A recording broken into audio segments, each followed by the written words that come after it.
Good day, strategy gamers, and welcome back to episode 3 of our Let's Play series.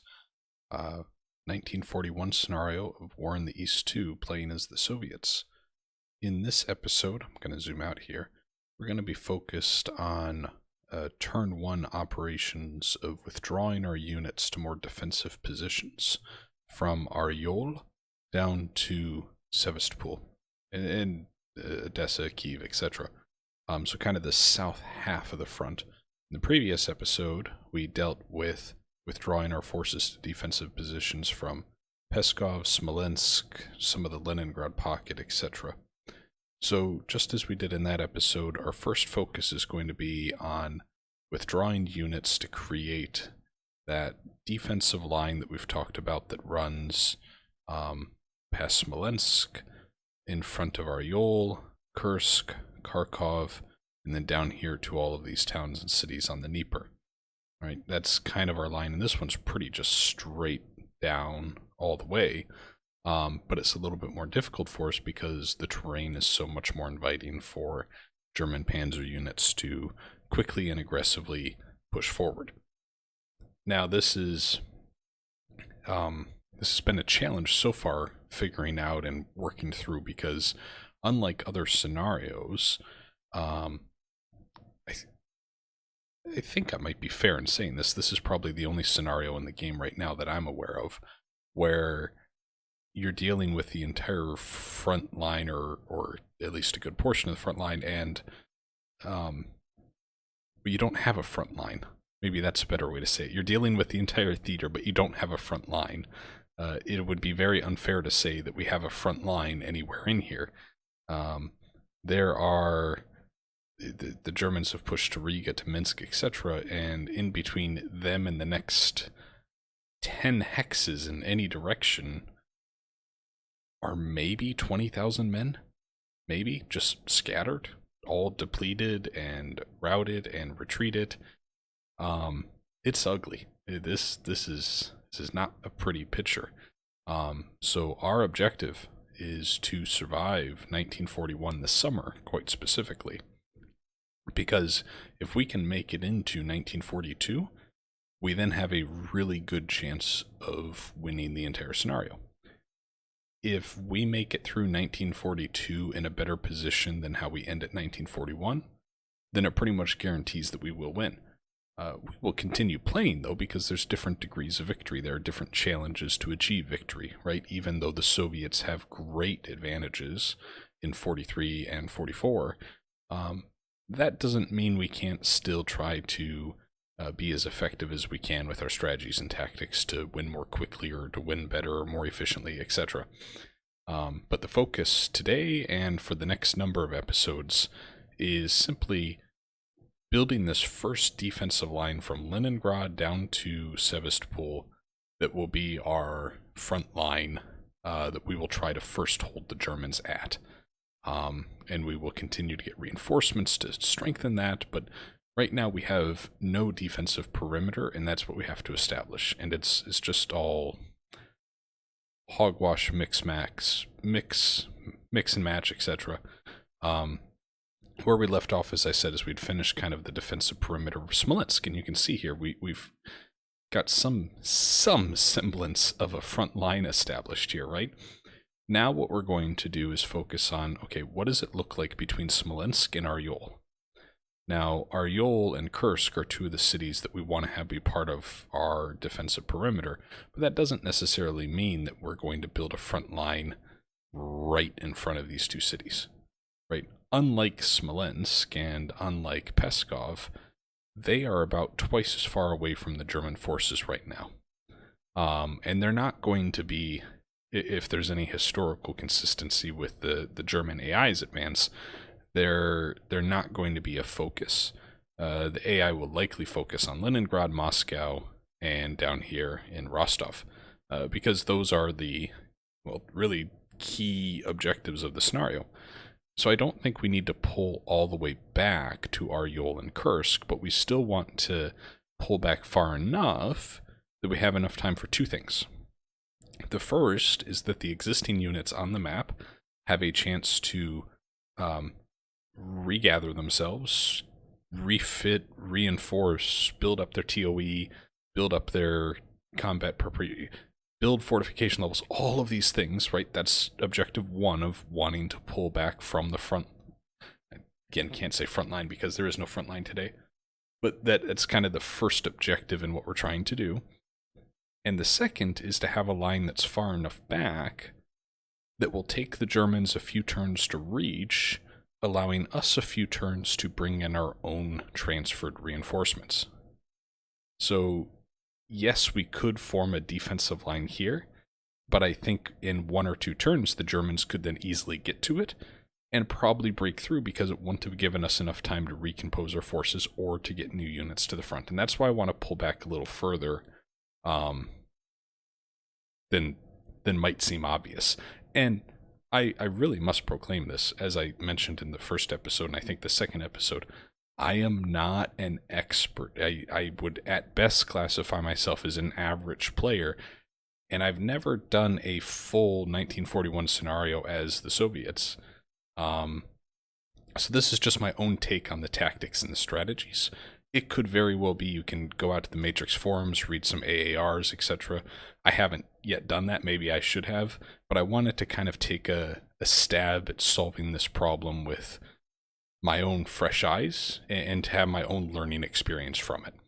So I still welcome comments and all of that from the channel. I will always welcome those. But I didn't do a ton of research to say, okay, what are the best 17 moves as the Soviet player to ensure victory, right? I wanted to try to solve this problem on my own in that sense. Tips, tricks, etc., please post them because they're not only helpful for me, but also for other viewers. But I'm not going out there saying this is the perfect strategy and trying to find it. I'm just trying to create my own. So let's focus now on that Smolensk to Aryol front and what it looks like. I think what we'll do is we'll take the elements here of the 13th Army, and then I think this is the 20th Mechanized. Yeah, we'll take those two, and we'll have them start to build out a line here along this rail line, I think, and river that they can fall back to. So I'm thinking we'll put a unit here, here, here, right? Just kind of following that path down until we get to Bryansk, and then we start building the line south. Because I think once we go over to Bryansk from Smolensk, then we start building due south, because then we can start leveraging this wider Desna River. Yeah, and building a bit of a defense there. And then we might then just have a couple of layers that go and stretch back to Kharkov. And then I really want to use the Dnieper River here as kind of a defensive perimeter for much of the front. So let's start with that. So let's take like this 38th Tank Division. Let's see if we can toss them on rail movement mode. And let's just move him back. What is this city? Roslov. This rifle division has been routed, so it doesn't have the option to go back via rail. So we're just going to march it back here to that hex. Because I don't know if you're going to be able to, but let's try this. Yes, I think it's because they're in unready status that they won't be able to, so we're going to just have them pull back here. We'll take the 2 HQ units and have them fall back. And take this HQ unit and have them fall back. That's the 13th Army. They've already pushed back. I think we're also then going to take the 2nd Rifle Corps, and we're going to have them go to Bryansk in that area. Actually, I might need them to go a little north of Bryansk, because I'm not sure we quite have enough there to stretch all the way from Smolensk down.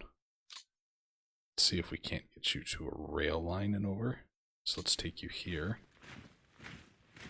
And we'll try doing rail. Well, rail movement mode doesn't get you very far. So we'll just have you go this way. HQ unit will go back here. You can go there. So pretty much now all these forces in blue here are going to try to build out this line from Smolensk down to Bryansk. We've got 1, 2, 3, 4, 5. At best case scenario, 5 division level units. So if we kind of do that every other chain like we were doing, right, that gives us 1, 2, 3, 4, 5. So it's pretty close. So I think what we'll do then is the next group that we try to retreat back, and actually maybe it will even just be these units right here. We'll have them go just a little north of Bryansk than otherwise maybe we would have. So they can cover kind of this pocket right here.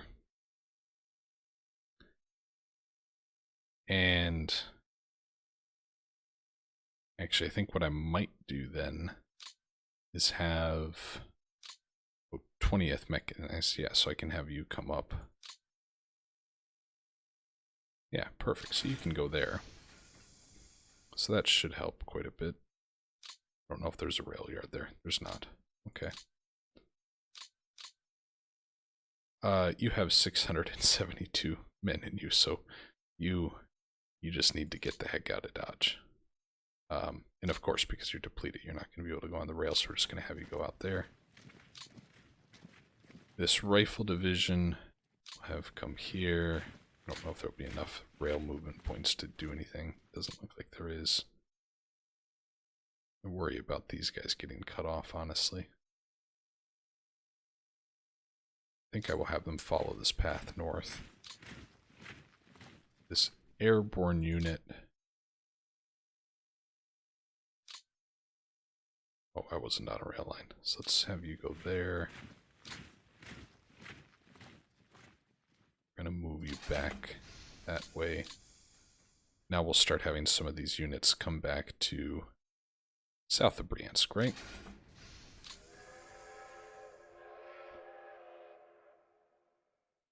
So you can go there. That's the airborne HQ. Let's get you on a rail line. You go there.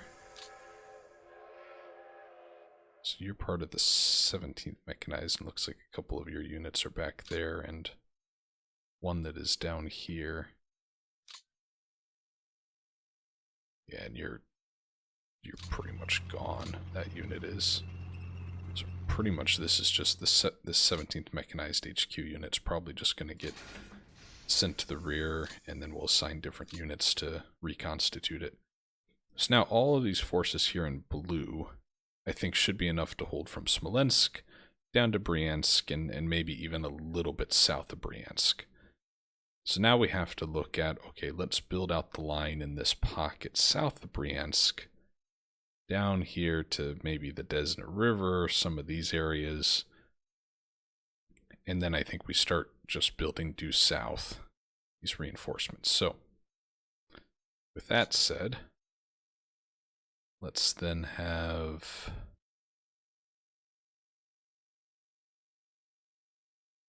We'll have you go... I'm just going to have you go there so I can get you off the train in the same turn. The HQ unit go there. Got a couple more rifle divisions.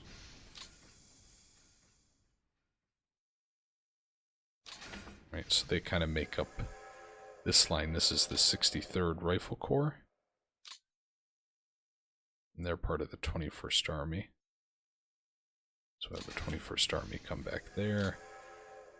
Then the 66th Rifle Corps. And start forming up right here.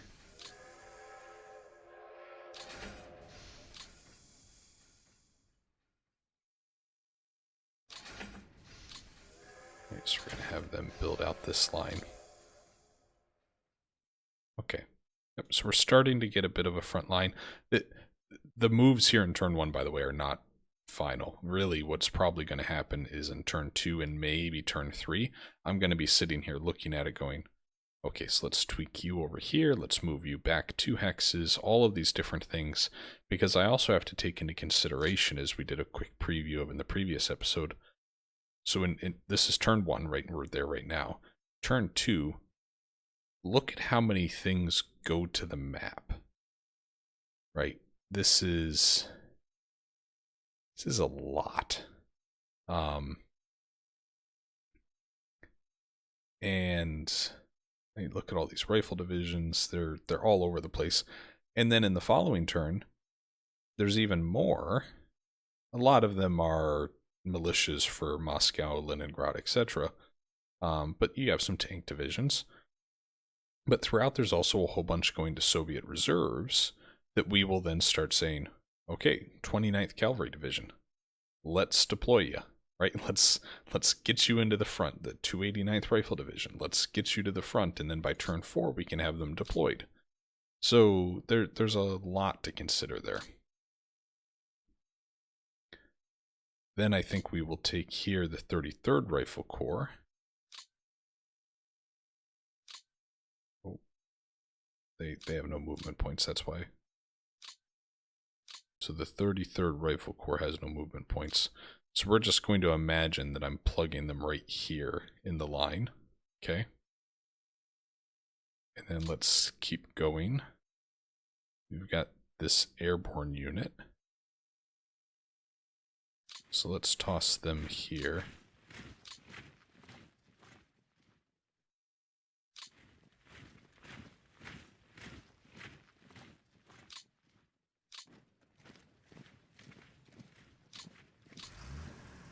Right, so those airborne units are just going to hold the line there.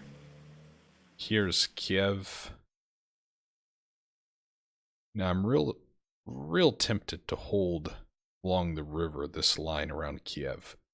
But then I also know that historically the Soviets trying to hold Kiev did not work out.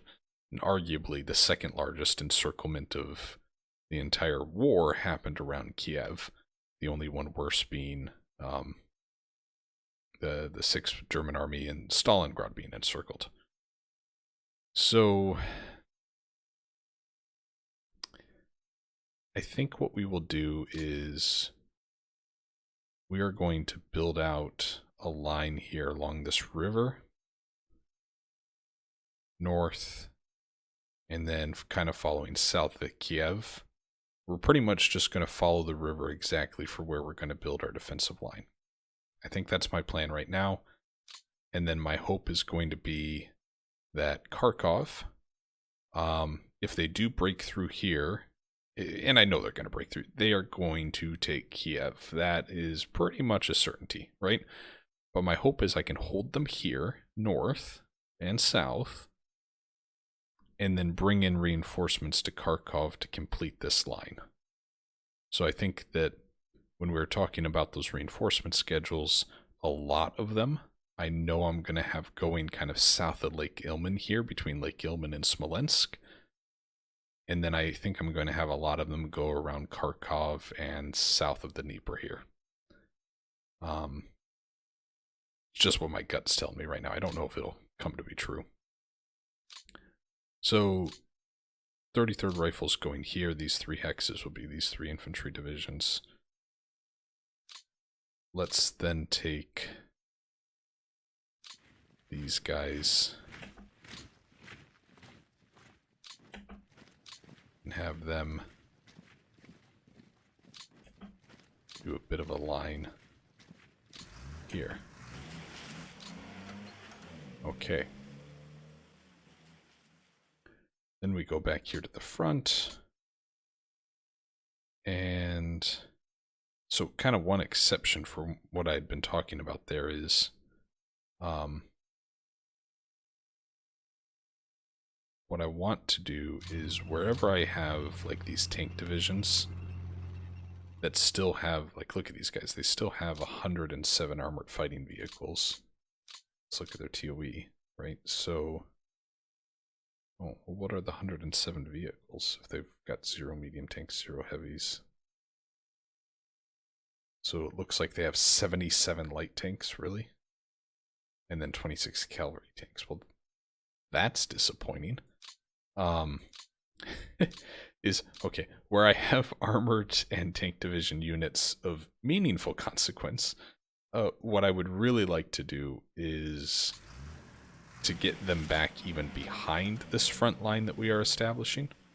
because I think they will be kind of critically important for any potential counterattacks we may want to look at doing. Bring those HQ units back there. Kiev is kind of self-explanatory here, right? We're just going to try to hold. This anti-tank unit will move up to the point. Take this security unit here. Anti-tank can go there. Southwestern front, I'm just going to move back. Really to Kharkov, I think. I think that makes the most sense.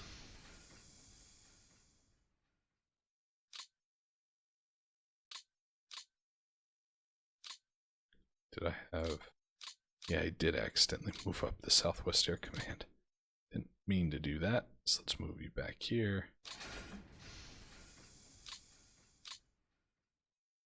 Okay.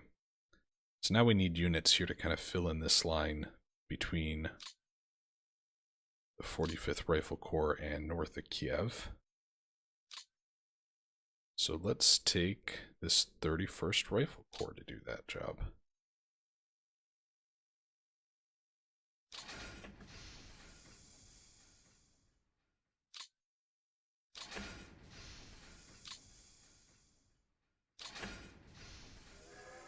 Alright, so that's a good start.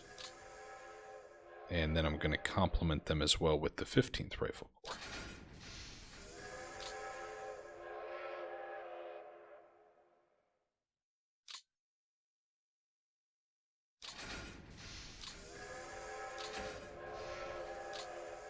Except you cannot do rail transport, so you have to march back. Okay. You're part of the 27th as well, so let's get you over here. Then rail move you up. You're also unready, so I'm going to have you go up there.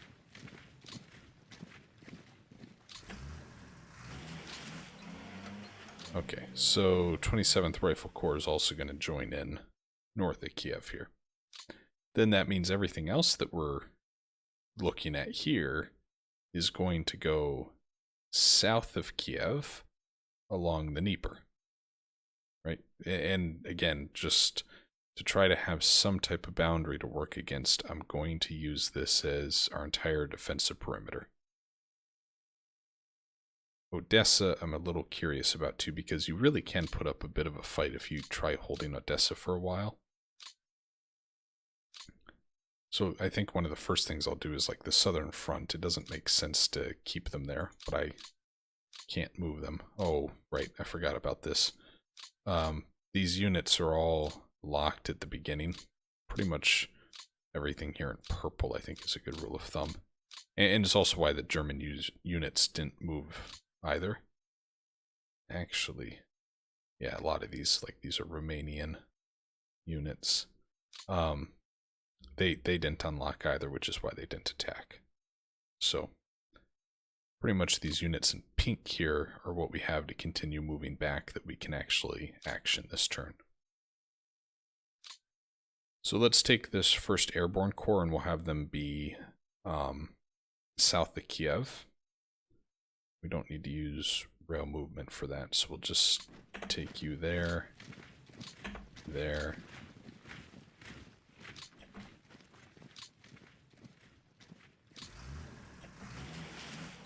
That's probably a more realistic point for a future depot. Here we have the 49th Rifle Corps. Have you go there. You can come up there. You can come up there. Right, okay. So we're building this out. We'll have the 36th Rifle Corps fill in right here. Take them off the train now. HQ unit can come back here. Get both of these on a rail line.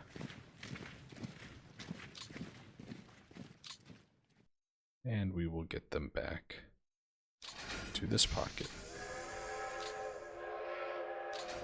So that accounts then for these 3 hexes. Go back to regular movement mode, which then means take the 102nd Rifle Division there, bring back that HQ unit. The 132nd Rifle can go down here. All right. You know, this could all be horribly wrong, and I'm really curious what feedback I get from you guys, if any of you have a lot of experience playing the Soviet player. But boy, it feels good to look at a map and just see, like, okay, the beginnings of a front line, right? To have some semblance of, yeah, okay, this is where I'm going to make a stand, as opposed to this chaotic mess that currently exists. Let's keep going. We've got a lot of units up here to still work through. Like this HQ unit, we're just going to right off the bat bring back. This tank division, I really want to get you back. Shoot, I don't have enough to really go on the rail. This tank division. And I think the tank divisions, I talked about bringing them back to Kharkov. I think I'm going to bring them up right up here to this rail yard.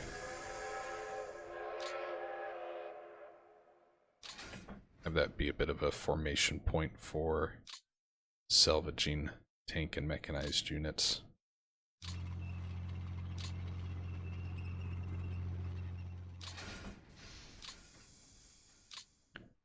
And then their HQ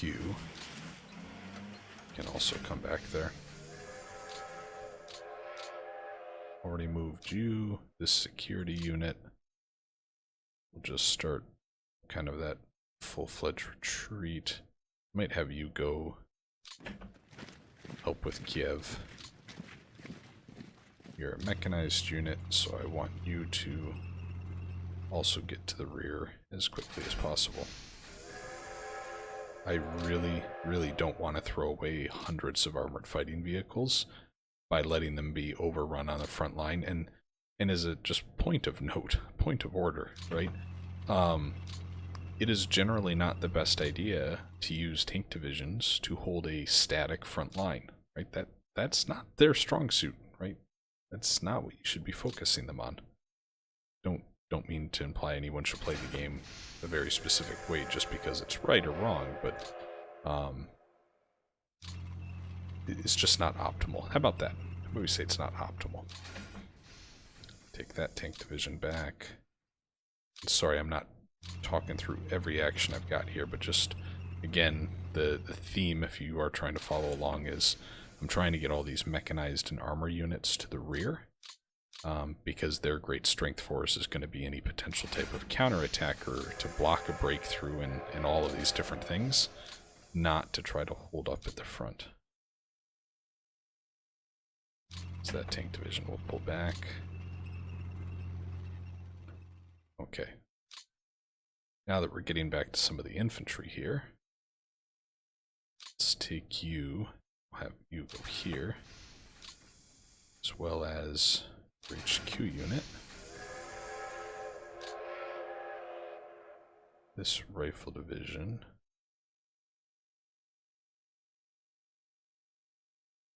Also move up here.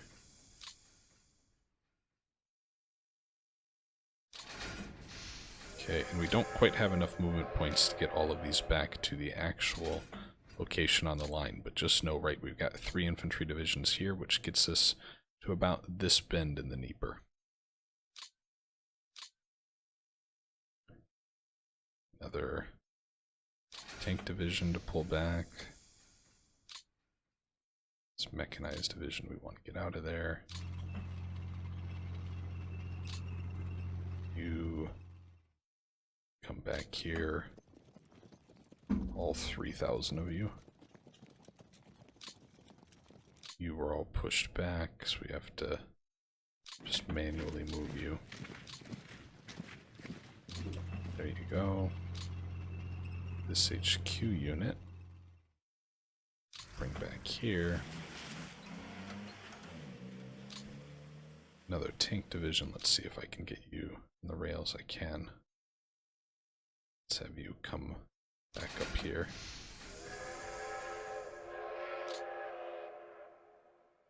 Okay. What else do we got? The security unit. We're going to send the security units to Kiev. Well, you're not on a rail line. That explains that. So have you come up here to Kiev.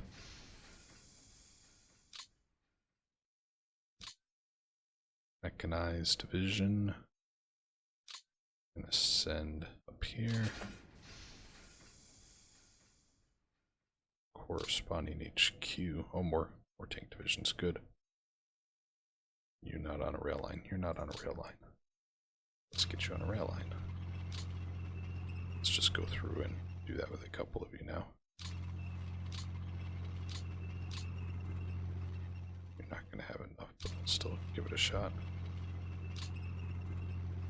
Yeah, I can't do anything with you. This tank division we can, though. I have them come back up here. This anti-tank brigade, you're unready, so I can't have you use the rail. So I have you come here. Rifle division. Let's get you. I mean, I'm ultimately going to probably put you up there. Let's have you go there. Mountain division, you can follow along. The rifle corps, which is part of that unit. 6 rifle corps can come back. Well, first let's do this. We have more infantry units. Tank division. You're probably going to get encircled though, bud. Let's be honest about the situation. You're going to get encircled. 6 army will have you come back there. Some of these HQs we're just going to have retreat back here.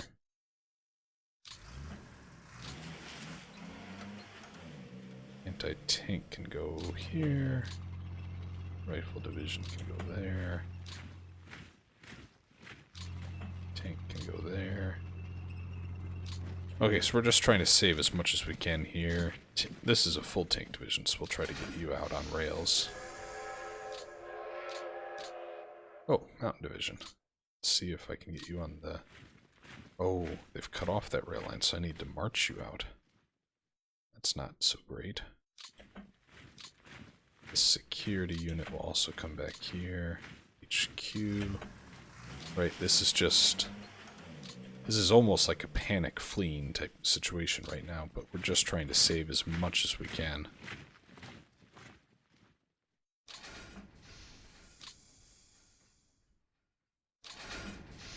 Get you back there.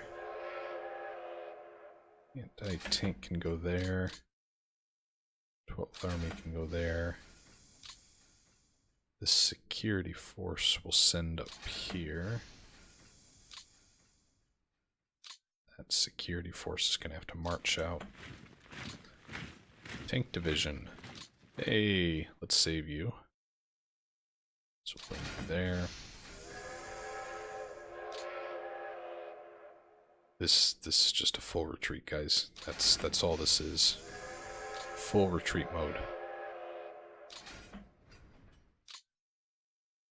Now ultimately a lot of these will end up getting deployed here along the Dnieper, but I got a little bit more time because if you just look at the geography, right, in the next turn they're not going to go from here all the way this far east. Just not even feasible. It is probably going to take at least 3 or 4 turns. So the first objective that we have right now with this pocket is because they're so close to encirclement, is first priority is get them out of the pocket. Turn 2, then I can start positioning them here along the Dnieper. But positioning them into defensive locations isn't a possibility if they get cut off. So that's the focus. Down here we have a mountain division. So have you come up here. Rifle division can go here. Also, the particular units that these are attached to, I don't care I care a little bit, but it's not a big deal to me because the way I'm looking at this is top to bottom, literally top to bottom. I need a complete rework of my leadership and army and organizational structure. Just no way to hide from that. I just need to redo all of the assignments and army breakouts, and just all of it needs to be redone. So we've now moved out all of these units. They're all kind of in that retreat back here to the Dnieper River.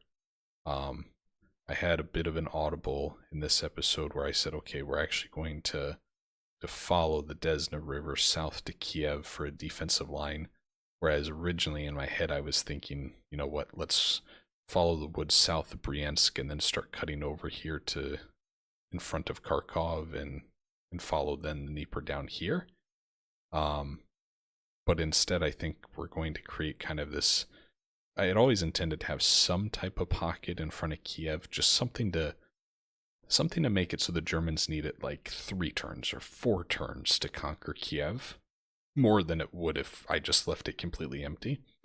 I think we're just expanding that a little, where I'm going to have these forces defend it, and a lot of them are going to be like these airborne brigades and stuff like that, where, you know what, we'll get them dug in, we'll get some level of fortification, we'll make them cross over this river, and we'll make them push these units back, right? So they're constantly in contact with an enemy force as they make their way to Kharkov. And then I'm hoping that with these transfers and reinforcements, I can then have fresh armies waiting in Kursk, Kharkov. I've been trying to avoid saying that particular town. As well as this one, just south of the Dnieper, right? That I can have fresh armies in these 4 cities that they now have to fight after having pushed back all of these units, which were the survivors of the original front line of the war. So we've done that, but we're not quite done with the episode yet, because if you recall, what we did at the end of episode 2 was we had these little pockets where we encircled, and we started to move those units, really not convinced that we're going to be able to break them out, but more so, how do we try to position them to be most offensive? And, you know, when you are being encircled like this, what you want to do is to make the units where the Germans are strongest, which is right here, you want these units to chase you, and you want them to rush and to hurry and to try to quickly get units all the way up here to stop you from breaking out, right? To stretch their supply lines. So instead of these units pushing further into Russia, they instead have to stay where they are to an extent, because otherwise we might be able to continue going east and eventually break free of their encirclement. So what we want to do is imagine these are bubbles.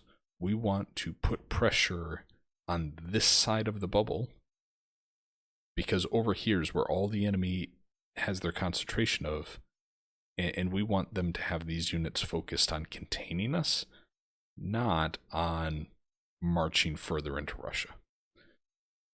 If we were to try to stop these units here, they so overwhelm us that they would easily slice through us like soft cheese, and we haven't accomplished anything, and it also then allows their forward units to continue pushing in an offensive manner. We want to try to do the opposite of that.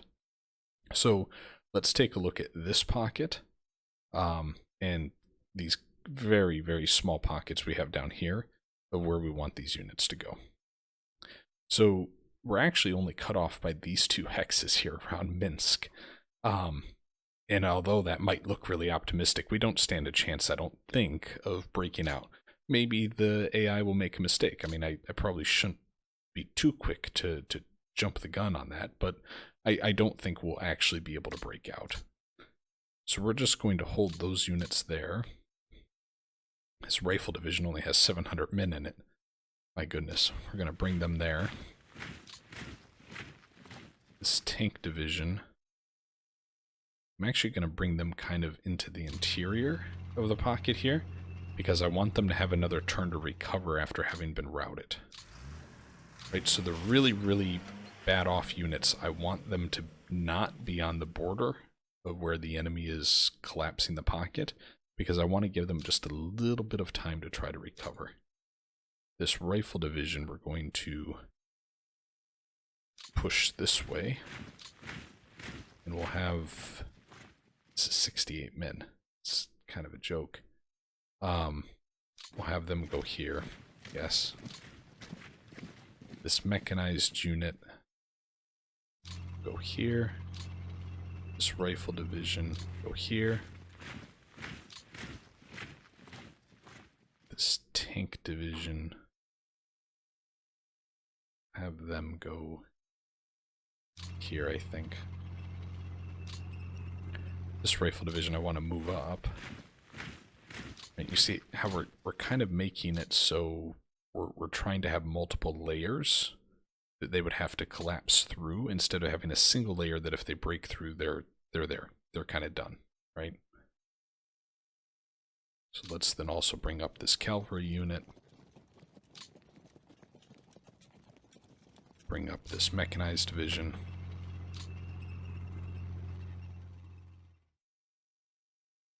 Bring up that rifle division. There's an HQ unit. Bring up that rifle division.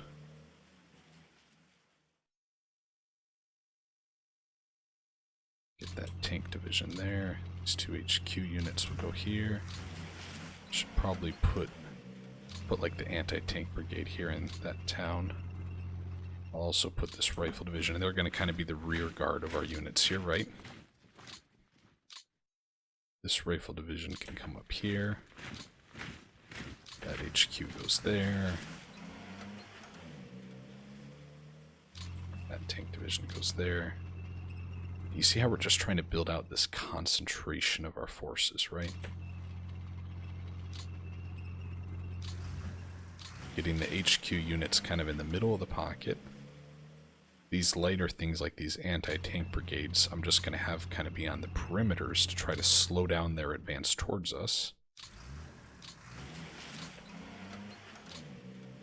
Another tank division. Here now, though, we're getting so far away that we can't necessarily make it there in one turn, but we have to try to hurry so as not to be cut off.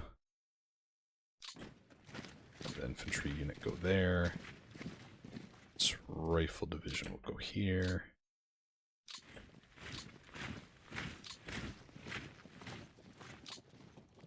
So here, as we retreat in our rear, we're just kind of creating this line that we're gonna make them push through if they really do want to cut off some of those units. This tank division, bring them up there. Actually, might have them go to the north side because they have the movement points for it. This rifle division is really kind of hurting, so I'm going to have them go here. This mechanized there. This tank division will pull all the way up. Another tank division. So much armor just trapped in here. It's awful.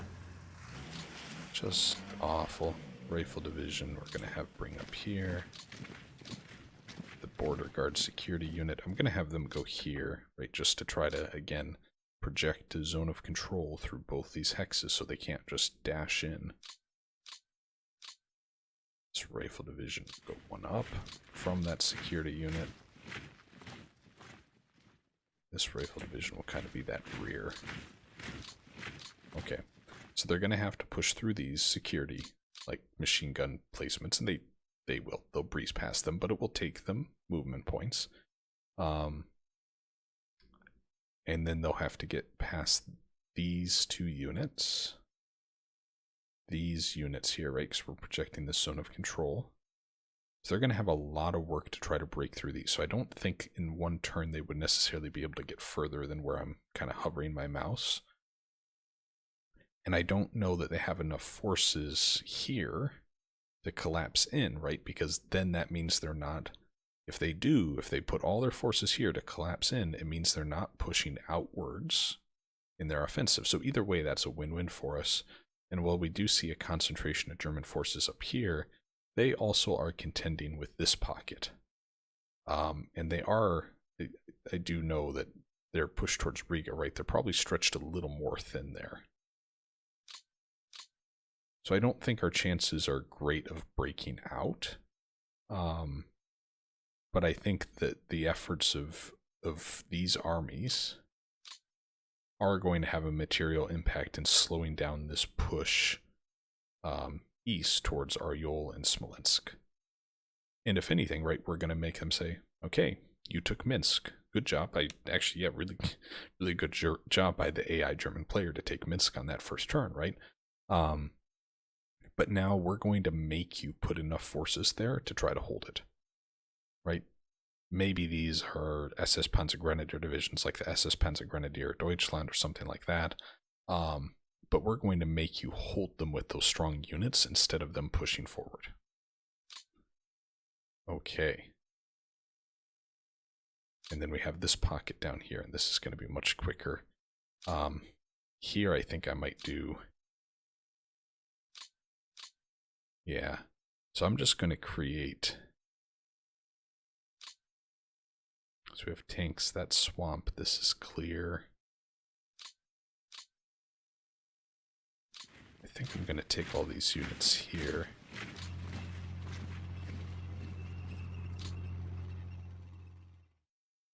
It's 2-1. No, I'm going to make them attack.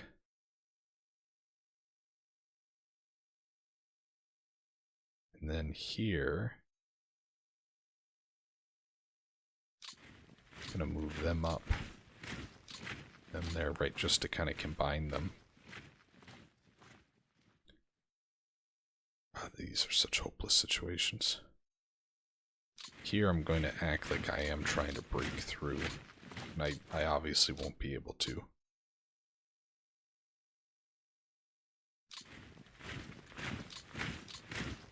But I'm going to give it a good showing. Okay.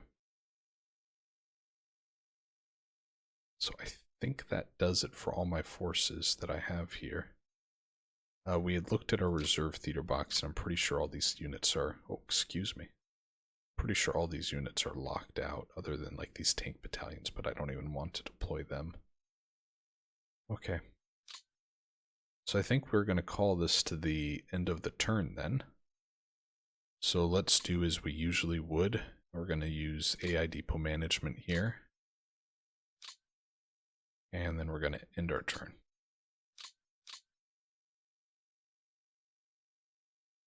Hope I didn't forget anything. It's only managing the operations of an entire Eastern theater of World War II in the beginning week of the war. What could I have done wrong? German AI players going through their logistics phase, then it's going to get into their air phase, then their ground phase, and it's going to take a while to go through because they're going to have a lot of ground movements. So where we can, we'll try to speed it up a little bit, but yeah. Still going through the logistics phase.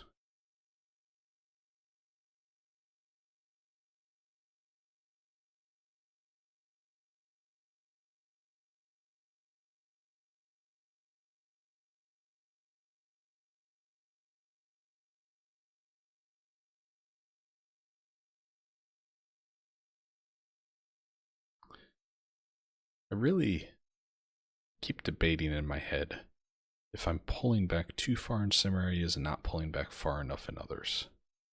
It's like Smolensk in particular, I think, is a bit of a quandary for me of just how hard am I going to try to defend Smolensk?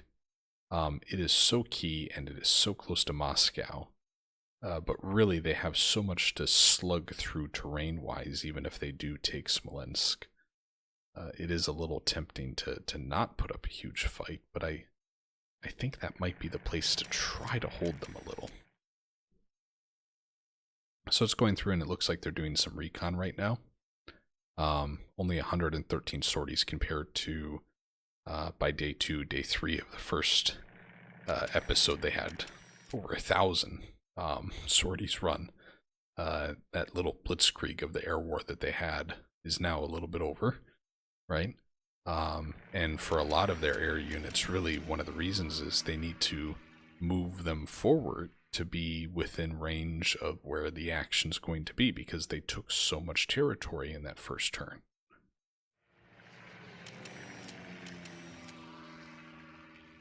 Okay, so just about wrapped up their execution. Now we get to their actual turn. All right.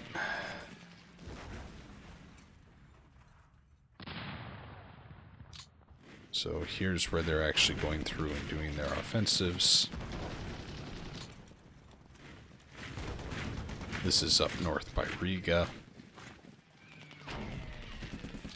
Now they're looking at the little pocket that we had here. Looks like they beat us back, which again isn't terribly surprising.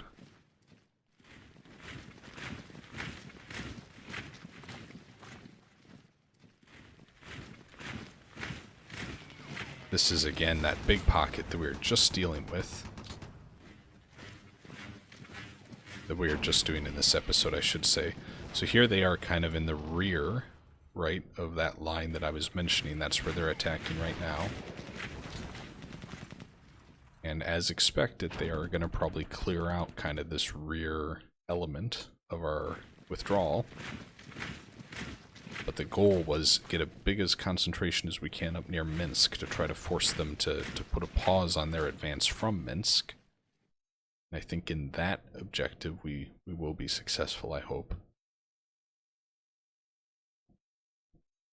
Still stuck on 31%, but I'm sure that's a little misleading because I'm certain they are not already a third done here with their ground movements. Yeah, look at how just suddenly like that it updated all of these hexes that they took.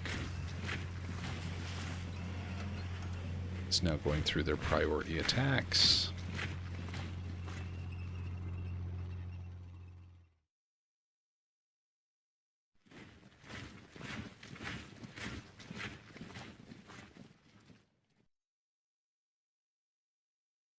I feel like my message detail level may have gotten changed.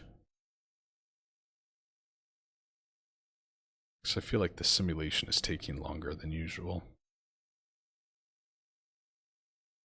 Yeah, I think it must have. I don't think I can change it mid AI turn.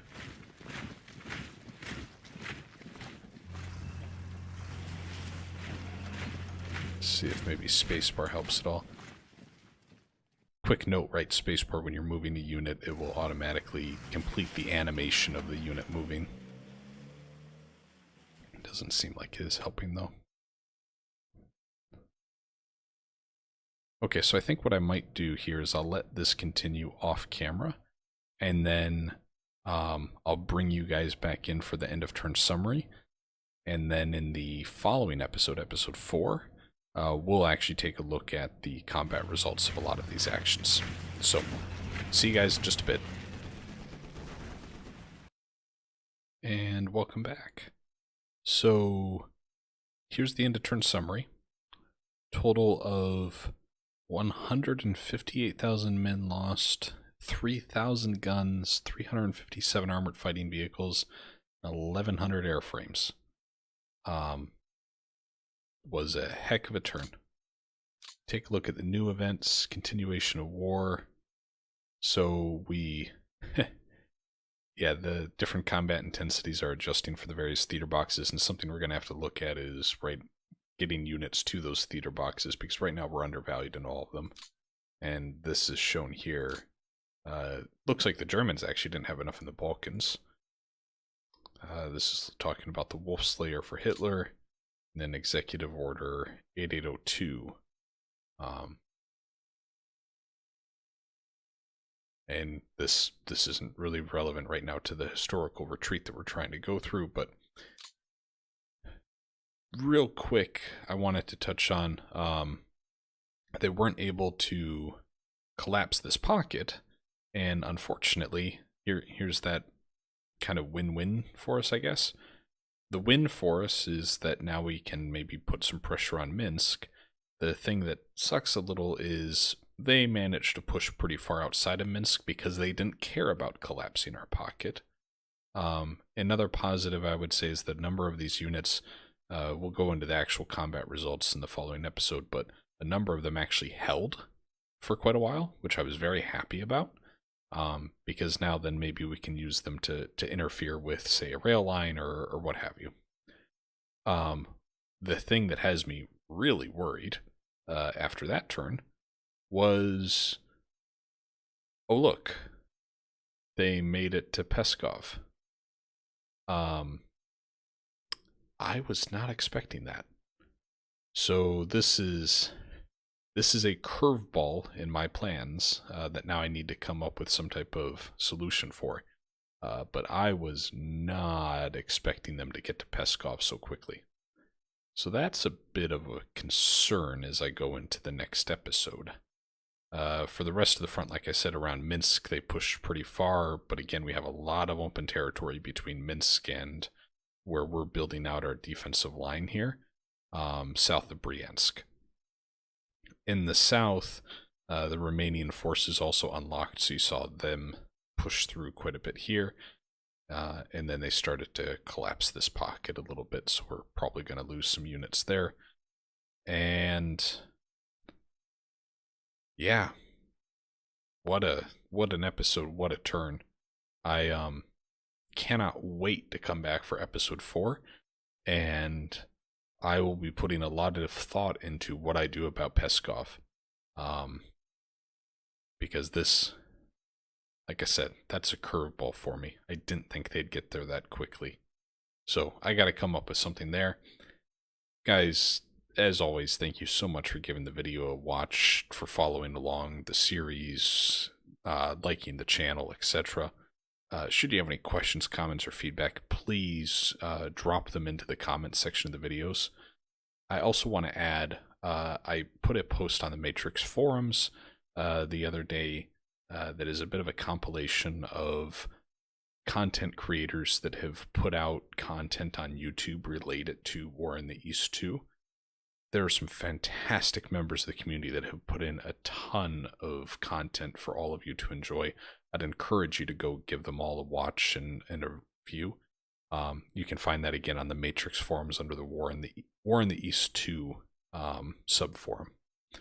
With that, strategy gamers, I'm hoping you all have an excellent day today. Bye now.